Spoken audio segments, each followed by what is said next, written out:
Sir திரு ஓ பன்னீர்செல்வம் அவர்கள் வந்துட்டு சமக்ரா சிக்ஷா திட்டத்து மூலியமா வந்துட்டு நிதியை வந்துட்டு தமிழ்நாடு அரசுக்கு தரணும்னு சொல்லிட்டு மத்திய அரசுக்கு வந்து இன்னைக்கு ஒரு கடிதம் எழுதியிருக்காரு சார். நேற்று வரைக்கும் வந்து என்ன சொல்லிட்டு இருந்தாருன்னா, நீங்க என்னை பார்த்தால் அது என் வாழ்நாள் பாக்கியம் அப்படின்னு இருந்தாரு. இருங்க, இப்போ உங்கள் 2 பேருக்கும் ஒரு சோதனை வைக்கிறேன். அறிக்கை வெளியிட்டிருக்காரு. என்ன கேட்குறாரு அந்த அறிக்கையில்? யாருக்கு கோரிக்கை வைக்கிறாரு? மத்திய அரசுக்கு, பாஜக மத்திய அரசுக்கு. ஓகேவா? தமிழ்நாட்டுக்கு வர வேண்டிய பணத்தை கொடுங்கன்னு கேட்குறாரு. ஏன் இப்போது இப்படி கொடுக்குறாரு? அதான் என்ன பார்க்கல அப்படின்னு ஒரு நெருக்கடி கொடுக்குறாரு. அப்போ என்ன அரசியல் நிலைப்பாடு எடுக்கிறாரு அவர்? அதான் சார், அதிமுக பாஜக அந்த கூட்டணியை விட்டு வேற கட்சிக்கு போறதுக்கு முடிவு பண்ணிட்டாரு போல. வேற எங்கே போவார்? தாவேக்கா. தாவேக்காக்கு போகிறதுக்கும் இன்றைக்கி அவர் வெளியிட்டிருக்க அறிக்கைக்கும் சம்மந்தம் இருக்கா? பாஜக எதிர்ப்பு. பியூட்டிஃபுல். நீங்கள் சொல்லுங்கள். அதான் சார் கரெக்டா? இது ரொம்ப முக்கியமான அறிக்கையாக நாம் பார்க்க வேண்டும். கரெக்டா?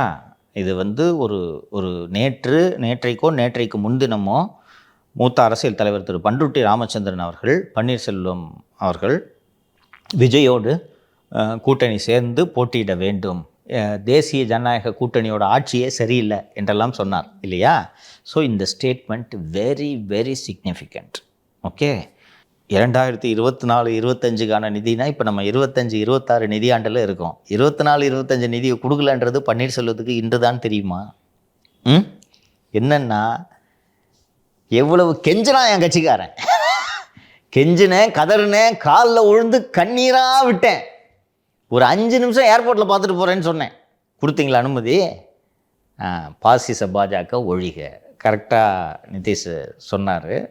தாவேக்கு செல்ல வேண்டும் என்றால் திமுக எதிர்ப்பு, பாசிச பாஜக எதிர்ப்பு. திமுக எதிர்ப்பு ஏற்கனவே அவர் பட்டும் படாமல் செய்து கொண்டிருக்கிறார். பாஜக எதிர்ப்பு என்ற நிலைப்பாட்டுக்கு நான் வந்து விட்டேன் என்ற செய்தியை விஜய்க்கு உணர்த்த வேண்டும். அதற்காகத்தான் இன்று காலை இந்த அறிக்கை. பாசிச பாஜகவுக்கு நான் எதிர் நிலைப்பாடு எடுத்து விட்டேன் அப்படின்றது. கூடுதலாக இன்னொரு காரணம் இருக்கிறது. 2 நாட்களுக்கு முன்பு என்று நினைக்கிறேன், அமமுகவை உங்கள் கூட்டணியில் சேர்த்துக்குவீங்களா என்று கேட்கும்போது நேரம் வரட்டும் பார்க்கலாம்னு பழனிசாமி சொல்லியிருக்காரு. அவங்க 2 பேரும் சேர்ந்துட்டாங்க. ஓகேவா? இப்போது சாதிய ரீதியில் அதிமுகவை பலவீனப்படுத்த வேண்டும் என்பதற்காக இவர், சசிகலா, டிடிவி ஆகிய 3 பேரும் சேர்ந்து ஒரு பிளாக் ஃபார்ம் பண்ணி அந்த பிளாக்கை வச்சு ஏடிஎம்கேயை மிரட்டணும், பழனிசாமியை மிரட்டணும் அப்படின்றதான் இவங்களோட பிளானாக இவ்வளோ நாள் இருந்துட்டு இருந்துச்சு. டிடிவி வந்து இப்போது எதிர்முகாமுக்கு போய் சேர்ந்துட்டாருன்னா இவருக்கு இனிமேல் ஹோல்டே கிடையாது. சசிகலா வந்தாலும் சரி, வரவில்லை என்றாலும் சரி, தேர்தலில் போட்டியிட முடியாது.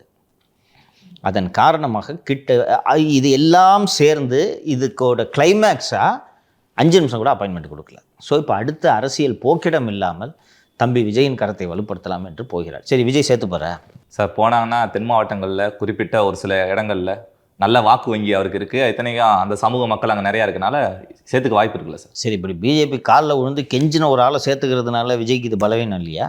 பலவீனமாக தான் சார் நான் பார்க்குறேன். ஏன்னா அதுவும் அந்த குறிப்பாக இந்த லெட்டர் லீக் ஆச்சு இல்லை, மோடி அவர்களுக்கு எழுதின லெட்ரு, அதுக்கப்புறமா பலவீனமாக தான் பார்க்குறேன். சரி, வேறு எங்கே தான் சார் போவார் அவர்? அது உண்மை. விஜய் சேர்த்துக்குவாரா? சேர்த்துக்கலாமா? சேர்த்துக்க மாட்டாருன்னு தான் நான் நினைக்கிறேன். ஏன்னா இப்போ இப்படியான ஒரு பேக்ரவுண்ட் இருக்கிறவர் அங்கே போய் சேர்ந்தாருன்னா மக்கள் எப்படி பார்ப்பாங்க? அது விஜய்க்கு பலவீனமாக இருக்குமோ அப்படின்னு எனக்கு தோணுது. சார் சேர்த்துக்க வாய்ப்பு இல்லைன்னு தான் நினைக்கிறேன். வாய்ப்பு இல்லை. ஆமாம் சார், சேர்த்துக்குவார்.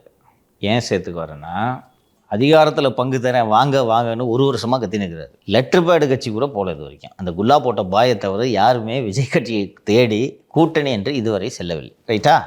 3 முறை முதல்வராக இருந்த ஒருவர் வந்தால் பலம் இல்லையா? பலமோ பலவீனமோ அது இப்போ காலம் தீர்மானிக்கும். ஒரு 300 கோடி எடுத்துகிட்டு வருவார் சார். அந்த 300 கோடியை தான் யாரோ வாங்கி வச்சுக்கிட்டாங்கன்னு சொன்னீங்க. அது 800 கோடி. ஓகே, என்ன வெறும் அவர் சம்பாரிச்சதே 5 வருஷத்தில் 10 வருஷத்தில் வெறும் 800 கோடி நினச்சிக்கிட்டு இருக்கியா? ஒரு 50% தான் போயிருக்கு. 50% இல்லை, 40% போயிருக்கோம். மீதி இருக்குல்ல, அமெரிக்கா, சிங்கப்பூர் என்று அந்த குடும்பம் முதலீடு செய்யாத நாடே இல்லை. சார் மதுரையில் மாநாடு நடத்த போகிறாரு, அதுக்கு காசு கொடுப்பார். இப்போது இன்னொன்று, விஜய்க்காக அவர் செலவு செய்கிறாரோ இல்லையோ, தம்பி கூட்டணியில் மட்டும் சேர்த்துக்க, உன் கட்சியோட கூட்டணின்னு சொல்லிக்கிறேன், எனக்கு ஒரு 40 சீட்டை ஒதுக்கிக்க, 40 சீட்டுக்கும் செலவை நான் பார்த்துக்கிறேன்னு சொன்னால் விஜய்க்கு இதனால என்ன பிரச்சனை? ஓகே தான் இல்லையா? ஸோ இதற்கான சாத்தியம். சரி, அப்படி ஓபிஎஸும் வரலன்னு வச்சுக்கா, யார் கூட தேர்தலில் போட்டிடுவார் விஜய்? ஒரு பாட்டு சோலோ மேனாக இருக்க வேண்டியது. இல்லை, ஒரு மரியாதை தான் நீங்கள் சொல்கிற மாதிரி. அது ஒரு முன்னாள் win-win முதலமைச்சரே, policy தான். அம்மாவால் அடையாளம் காணப்பட்டவரே வந்து விட்டாரே அதை வச்சு அப்படியே எடப்பாடி அவர்களை கூட எதிர்க்க முடியும் இல்லையா? பட் நாளைக்கு ஒரு வேளை இன்னும் டிசம்பர் ஜனவரில எல்லாம் டக்குன்னு டிவிக்கே போய் ஏடிஎம்கே கூட ஜாயின் ஆயிடுச்சுன்னா இவர் தெருவுக்கு அனுப்ப வேண்டியதான். இன்னைக்கு கதையை பேசுங்க நீங்க. இன்னைக்கு தெருவுல தான் situation. இருக்காரு. நாளைக்கு கதை நாளைக்கு. இன்னைக்கு பாஜக இருக்க மாநிலம் சேர மாட்டோம்னு சொல்லியிருக்காரு. ஸோ நான் அப்போ பாஜக எதுக்குறேன், தம்பி கூப்பிடு தம்பி, ஒரு அப்பாயின்மெண்ட் கொடு தம்பி, பனையூருக்கு வர்றேன் என்பதுதான் அதன் பொருள்.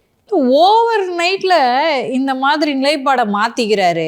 இதுதாம்மா ரொம்ப அரசியல். பச்சையா தெரியுது. ஆமா, அப்படி இருக்கும்போது அவர் மேல என்ன சார் மரியாதை இருக்கும்? அவர் ஒரு இடத்துல போய் சேர்றாருன்னா அவங்க மேல என்ன மரியாதை இருக்கும்? அதையெல்லாம் மக்கள் முடிவு செய்து கொள்வார்கள். இன்னைக்கு அவருக்கு வேறு வழி இல்லை. அதனால் இந்த சமக்கர சிக்ஷா திட்டத்துக்கு நிதி கொடுக்க வேண்டும் என்ற ஆர்வம் அவருக்கு வந்துவிட்டது. சரிங்க சார், இதை தொடர்ந்து நம்ம போயிடுவோம். தாவேக்கால விஜய் அவர்களோட புகைப்படம் மட்டும்தான் பயன்படுத்தினா, ஆனந்த் அவர்களுடைய புகைப்படத்தை பயன்படுத்தக்கூடாது அப்படின்னு சொல்லிட்டு விஜய் தரப்புல சொல்லியிருக்காங்க சார். அது என்ன சார், எதுக்கு சார் காரணம்? திராவிட முன்னேற்றக் கழகம் என்பது ஒரு மிகப்பெரிய இயக்கம். அந்த இயக்கத்தில் வாரிசு அரசியல் தான் அந்த இயக்கமே. அந்த இயக்கத்தில் வாரிசையும் அறிவித்து விட்டார்கள்.